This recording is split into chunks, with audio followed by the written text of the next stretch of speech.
My daughter experienced divorce in the family. Her life was disrupted, and she struggled with just friends and school and fitting in, and she had this huge hole in her heart.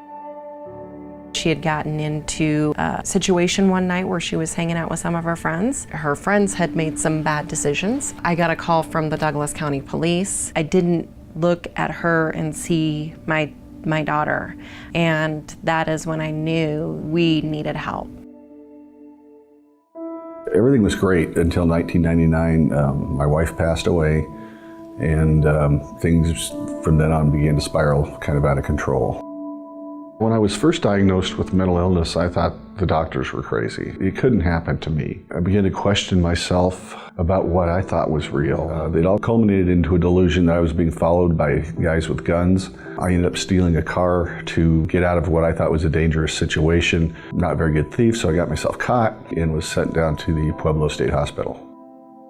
The psychologist pulled my parents aside and told them that I was gravely ill. I was going to die this way.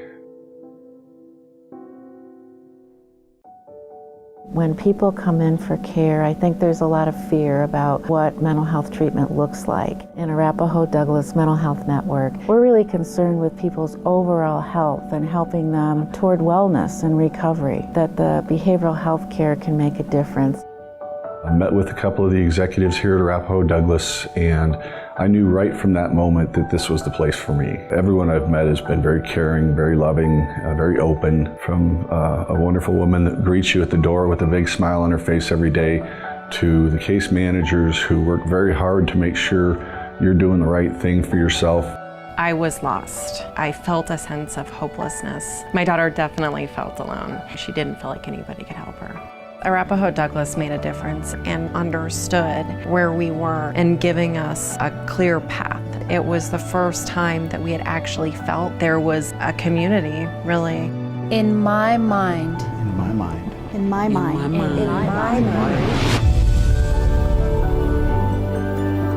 mind. In my mind, the brain is just another organ. You take your medications, you go to places like Arapahoe Douglas, and they give you the tools to live with the mental illness.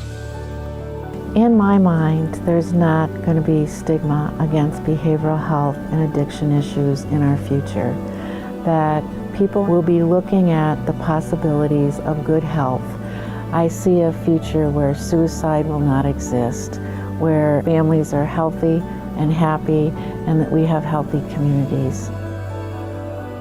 The people here are very special. They show you a lot of respect, and that's very important because people with mental illness have sometimes not a lot of respect for themselves. Arapahoe Douglas Mental Health breeds hope. It's just simple little things that they do that can really change a day, a week, or a lifetime.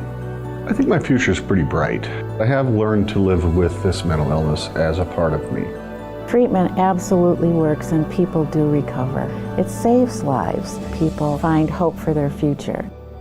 I really believe that the face of mental illness is everyone.